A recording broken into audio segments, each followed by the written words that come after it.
एक तोता जो बाघ से भी बड़ा था अचानक घर में घुस आया। उसने अपने पंख फैलाए और धीरे धीरे फड़फड़ाया। बुजुर्ग महिला ने आंखें बंद की और ईश्वर को देखा। फिर उसने सड़क पर एक रोती हुई सुंदर लड़की को देखा।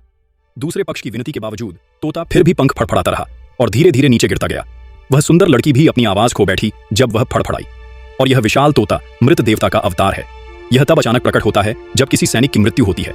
यह उन्हें पुनर्जन्म की ओर ले जाने का कार्य करता है। यह एक लड़की थी जो गंभीर बीमारी से पीड़ित थी और उसका शरीर पीड़ा में था। यह बात तोते की संवेदनशील शक्ति से पकड़ में आ गई। परंपरा के अनुसार वही उसका अगला लक्ष्य थी। लेकिन जब तोता लड़की की आत्मा लेने ही वाला था तभी बगल से अचानक संगीत की आवाजें आई। तोते को चक्कर आने लगे। फिर उसका विशाल शरीर लाखों गुना छोटा हो गया। तेज उत्तेजना से तोता मक्खी जैसा लगने लगा। लड़की डर के मारे उसे अपनी हथेली में समेट बैठी। उसकी देखभाल में तोता शांत हो गया। फिर लड़की उसे अपने घर ले गई। तोते ने तुरंत फिर से 5 मीटर से भी ज्यादा ऊंचाई पा ली। दूसरे पक्ष के गंदे पंखों को देख लड़की ने उसके लिए गर्म पानी भर दिया। उसने कोशिश की कि वह अच्छे से भीग जाए। बुद्धिमान तोते ने तुरंत अपने शरीर को छोटा कर लिया। यह प्यारा सा तोता बस नहा रहा था, लेकिन उसका शरीर फिर से लाखों गुना बड़ा हो गया। यह कोई साधारण पक्षी नहीं था, बल्कि वह मृत देवता का रूप था। उसका उद्देश्य था उस बीमार लड़की की आत्मा को प्राप्त करना। जब छोटी मीरा को पता चला कि वह उसके लिए आया है तो उसे जरा भी डर नहीं लगा। उसने एक छोटी सी विनती की कि वह अपनी माँ से आखिरी बार मिलना चाहती है जब वह काम से लौटे। लेकिन मीरा नहीं जानती थी कि उसकी माँ तो अपनी नौकरी खो चुकी है।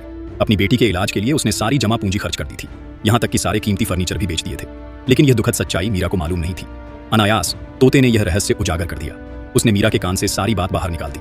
उसकी माँ चौंक गई। वह नहीं जानती थी कि यह छोटा पक्षी मृत देवता है। लेकिन जब उसे यह पता चला कि यह उसकी बेटी को ले जाने आया है तो एक माँ के नाते वह कैसे इसे ऐसा करने देती। इसलिए वह उसे रोकने के लिए आगे बढ़ी।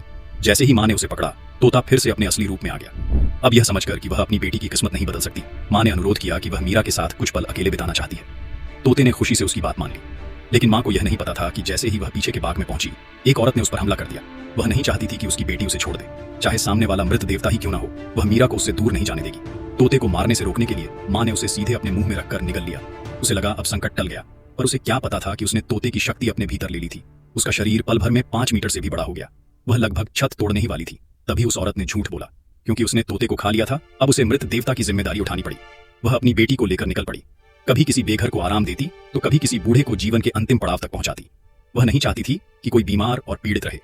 लेकिन सुखद समय ज्यादा देर टिक नहीं पाया। जब वह अपनी बेटी को समुद्र किनारे लेकर गई तभी उसके पेट में चुभन हुई। फिर उसने तोते को उल्टी में बाहर निकाल दिया। माँ को समझ आ गया कि उसकी बेटी खतरे में है। फिर भी उसने मृत देवता से एक आखिरी विनती की कि उसकी बेटी को सुरक्षित घर पहुंचा दिया जाए। माँ और बेटी के प्रेम से तोता भावुक हो गया। उसने फिर से वादा किया। आखिरकार बेटी एक गर्म बिस्तर पर लेटी थी। वह शांति से अपनी माँ के साथ इस दुनिया को छोड़ गई। मैं जा रही हूँ, अब दुखी मत होना। मेरे दिल में बहुत कुछ है जो कह नहीं पाई। याद रखना, आगे चलकर खुश रहना। दुनिया में इतनी रोशनी नहीं जितनी लगती है।